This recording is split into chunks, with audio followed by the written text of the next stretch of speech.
allies heard a very clear message from Secretary Rubio about US commitment to NATO and also a very clear expectation that Europe and Canada must take more responsibility for our shared security and continue to ramp up defense spending. The consensus from the discussions these 2 days is that as the world grows more dangerous, we need NATO more than ever. And we are united in our commitment to each other in this alliance. That commitment is not only principled, based on common values and shared history. It is deeply practical. We face real threats to our security, the most direct from Russia, but also from others, state and non-state, in the high north, from the south, on the eastern flank, and in cyberspace. Whatever the challenges we face, we need to make sure that we have the forces and capabilities necessary to deter aggression and defend ourselves should anyone make the mistake of attacking. So we will invest more, much more, as so many allies have already begun to do. We will produce more and more quickly. All over the alliance, we will work to cut red tape and reduce barriers to efficient defense industrial production in order to meet the very real demand for more defense capabilities. Over the last 2 days, we met among allies and with partners. We were joined by our Indo-Pacific partners, Australia, Japan, New Zealand, and the Republic of Korea. The security of the Indo-Pacific and the Euro-Atlantic is more connected than ever before.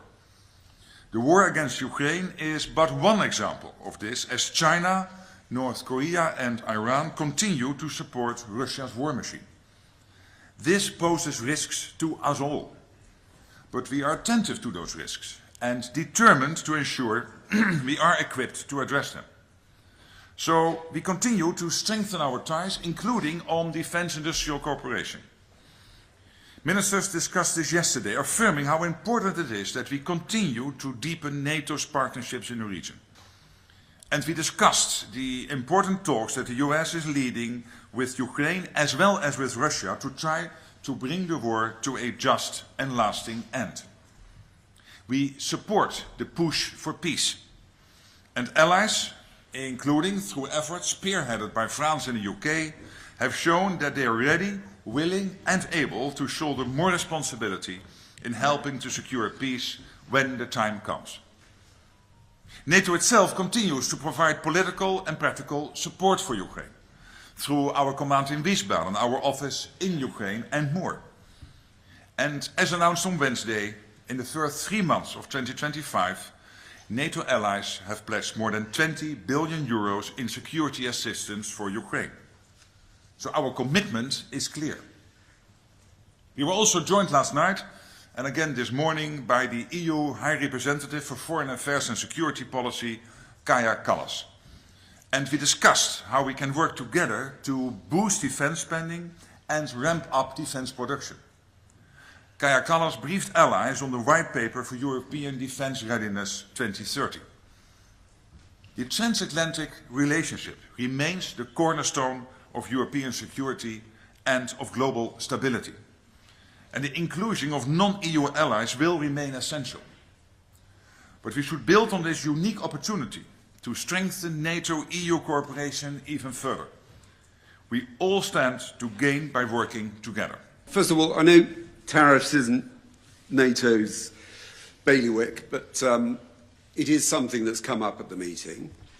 China's just announced it's introducing retaliatory tariffs against the US after their imposition of tariffs. A lot of allies are worried about it. You want allies to spend more on defence. I mean, it is not helpful, is it, that the Trump administration has done this? And are you worried that it will impact countries' ability to spend money? And just secondly, on Ukraine, a lot of allies are worried that Russia's dragging its feet. Some allies think that there should be a deadline for President Putin to show that he is serious about ending the war in Ukraine. Would you like a deadline, and what would that deadline be? Thank you. Yes, on the first question, as you know, we are here NATO, but also the meeting we had the last 2 days, is absolutely focused, laser focused on making sure that we keep NATO territory safe. That we realize that there is one long-term and enduring, unpleasantly enduring threat, and that is Russia. And that is what our focus has to be about. So that's why I'm not commenting about the tariffs, as you already... Security is economic as well, isn't it? Yes, you're right, and that refers to Article 2 of the Washington Treaty. But even then, we have seen in the past that you will have discussions between members of the alliance on other issues than defense, which will not immediately impact the capability and the ability of allies to deliver on the common defense and security. So I think these two are really separate. We should keep them separate and should not get them to interfere in our discussions. And on the second question, I mean, as I said yesterday, the American administration, President Trump, they broke the deadlocks. They started the discussions. I think they have done so step by step in a very forceful but also a very deliberate manner. And that means that obviously now the ball is in the Russian court, so we have to see what happens. But I do not want to interfere in those talks by having my comments from Brussels to which they then have to react. So we'll see how this will develop. So far, I must say, I'm really impressed how the Americans are conducting those talks, and also about the fact that they keep the Europeans and Ukraine obviously, because they are very much involved, it is their country, but also the European allies very much updated of what they are doing and what is happening. You mentioned that you were impressed by how the United States is conducting negotiations with Russia. I wanted to ask about a discrepancy between the position that you and others at NATO have voiced and that in which Trump and his officials have given regarding those negotiations. You, other NATO officials on background these days, have said you don't see Russia as engaging credibly, honestly, genuinely with the negotiation process, not being honest as a partner in those negotiations. Also, regardless even of what happens in Ukraine, Russia continues to be the most significant long-term security threat to NATO and the U.S. Trump, his lead negotiator Witkoff, have said statements suggesting the exact opposite, that Russia, Putin himself, are interested in peace, engaging genuinely and credibly in the negotiation process, and also that they do not see Russia as a long-term security threat, but rather potentially a partner in all sorts of productive and fruitful deals to be done. Can you acknowledge this discrepancy between your position and that of the Trump administration, and what does it suggest for the future of NATO cohesion? I'm not sure it is an entirely fair assessment of the position of the US administration, but let me start from a different angle. When President Trump came in, the war was not developing in the right direction.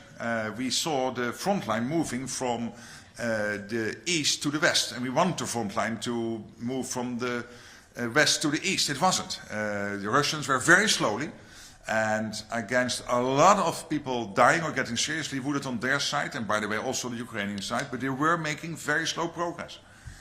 And we know that many people have died or are seriously injured because of this war. We know that some cities have been destroyed, the whole infrastructures have been destroyed. So for President Trump coming in to say, I want to do the utmost to bring this war to a just and lasting end, I think is commendable, and that's what I'm saying. And they're working tirelessly to do that. For NATO, it's clear. For the whole of NATO, Russia is the long-term threat, even if this war will come to an end. Let's not be naive about Russia. Nobody is naive about Russia. But when it comes to ending the war, I think it is important that the Americans are trying this, working closely with the Ukrainians, informing and updating constantly the Europeans, the French and the Brits, coming up with very practical suggestions on the next steps if we would get to a ceasefire or peace deal. And I think this is exactly how the alliance should function, working together, trying to get things done, making sure, and acknowledging that this is not only a European conflict, but with China and North Korea and Iran being involved here, supporting Russia's war effort, its onslaught on Ukraine, that it is really a global issue, and that in the end there is as I said before, there is an audience of one watching all of this. This is the first secretary of the Communist Party of China, Xi Jinping, and he wants to know at the end who comes out on top. Is it the West or is it Russia? And if it is Russia, it will give him thoughts about what he could do in his region, because he also has some territorial claims which he might want then to entertain.